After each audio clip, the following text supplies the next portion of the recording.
ایک پوسٹر رکھا ہے جس کا ٹائٹل ہے آپ کوئی نہیں ہوتے کسی پر کانٹا لگانے والے، انشاءاللہ عمران خان واپس آئے گا، اور یہ تحریر ہے جناب مراد سعید صاحب کے ٹویٹر ہینڈل سے ٹویٹ ہوئی ہے۔ اس کے اوپر یار میں بہت بول سکتا ہوں، اس تحریر کے اوپر میں بہت بول سکتا ہوں، اس لیے نہیں کہ مراد سعید نے لکھی اتنے اچھے سے طریقے سے، اس لیے کہ جو سیکوینس مراد سعید نے بنایا ہے نا، یہ سیکوینس سنیے سر دنیا والی کہانی ہے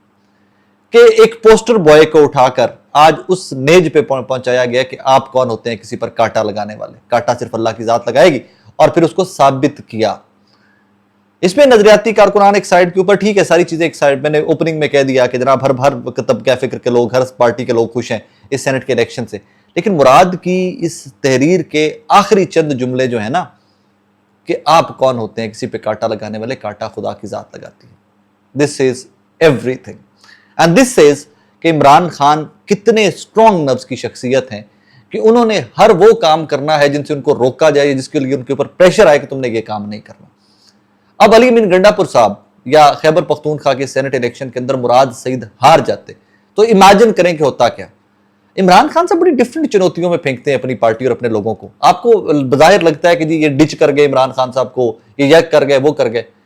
ہرواتے مراد سعید کو ووٹ نہ پڑتا خیبر پختونخوا میں، خیبر پختونخوا کا اپنا ایم پی اے اس حکومت کے خلاف کھڑا ہوتا،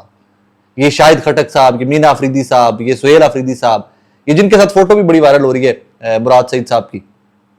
یہ لوگ ہی خلاف سسٹم کے کھڑے ہوتے، اس حکومت کے خلاف کھڑے ہوتے کہ یار ہمارا مینٹور ہے، ہم جو کچھ ہیں مراد کی وجہ سے ہیں۔ تم مراد کو سینٹ سے باہر نکلوانا چاہتے ہو، تم اس کو ہروانا چاہتے ہو، تم نے اس کو ہروانے کی کوشش کی ہے۔ سارا نظام حکومت کا علی امین گنڈا پور کے خلاف کھڑا ہوتا۔ اب آ جائیں اس فوٹو کی جانب، یہ ذرا فوٹو دیکھیے، یہ فوٹو آج بڑے واٹس ایپ گروپوں کے اندر آئی ہے، بڑے واٹس ایپ گروپوں کے اندر آئی ہے، لوگ سمجھ رہے ہیں کہ یہ فوٹو کی لیٹسٹ فوٹو ہے، مینا خان آفریدی کی، سہیل آفریدی کی ملاقات ہوئی ہے، اور جسٹ بیکاز کے سینٹ کے الیکشن تھے تو اس کی پریپریشن کے اندر یا کوئی کاغذات نامزدگی سائن کروانے یا کہیں نہ کہیں پر مراد سعید صاحب کی ملاقات ہوئی ہے مینا صاحب سے یا سہیل صاحب سے یا شاہد خٹک صاحب سے یا پاکستان تحریک انصاف کے کسی اور نوجوان رہنما سے یا آئی ایس ایف کے رہنما سے کوئی ملاقات ہوئی ہے تو تازہ ترین ملاقات ہوئی ہے۔ نہیں میرے بھائیو، یہ ملاقات تازہ ترین نہیں ہے، یہ فوٹو زمان پاک کے دنوں کی ہے کہ جب یہ تمام نوجوان جو وزیر بھی ہیں، جو ایم این اے بھی ہے اور جو سینیٹر بھی ہے، یہ زمان پاک کے دنوں کے اندر عمران خان صاحب کے گھر کی سیکیورٹی کے فرائض سر انجام دیتے تھے۔ اگر میں اس کو پنجابی میں یا جٹکی زبان میں کہوں، یہ انہاں دنوں دی فوٹو ہے جدو یہ تمام بندے جڑے اج وزیر بھی نے، مشیر بھی نے، ایم این اے بھی نے، سینیٹر بھی نے، یہ جدو عمران خان دے گھر دے باہر چوکیدارا کردے سن۔ سو یہ اس لیڈر کے گھر کے باہر کی فوٹو ہے جو آج مقید ہے، اور اس کے چوکیدار، اس کے گھر کا پہرا دینے والے، اس کی ذات کا پہرا دینے والے آج وزیر بھی ہیں، سینیٹر بھی ہیں اور ایم این ایز بھی ہیں۔ اس فوٹو کے پیچھے بہت لمبی چوڑی کہانی ہے، کاز میں نے زمان پاک بہت ایکسٹینسیولی کور کیا ہوا ہے۔ سو مجھے ایک ایک سیکنڈ کی ایکٹیویٹی کا پتہ ہے کہ اس ٹائم پہ کیا ہوتا تھا، کب گارڈز چینج ہوتے تھے، گارڈز مطلب یہ صرف جو نوجوانوں کے دستے آتے تھے، یہ زیادہ تر خیبر پختونخوا سے تھے جو محافظ تھے عمران خان صاحب کے اور ان کے گھر کے، یہ ذرا خیبر پختونخوا سے جاتے تھے، پنجاب کے لوگ بھی ڈیوٹیاں دیتے تھے، ان کی شفٹیں لگی ہوتی تھی، ضلع وائز شفٹیں لگی ہوتی تھی۔ آئی ایس ایف کے پاس یہ بڑی دیر پابندی رہی۔ ایک انعام صاحب ہیں جو غالباً تحصیل ناظم ہے خیبر پختونخوا میں، انعام صاحب نے بڑا لمبا چوڑا عرصہ ڈیوٹی دی۔ ایک خیبر پختونخوا کے جلسوں کے اندر ایک ڈاکٹر صاحب ہیں جو بڑی اونچی اونچی نعرے لگاتے ہیں، وہ ڈاکٹر صاحب نے بڑا عرصہ وہاں پر ڈیوٹی دی ہے۔ تو یہ فوٹو، یہ جو ساتھ عمران خان صاحب کے گھر کے بالکل اپوزٹ اس طرف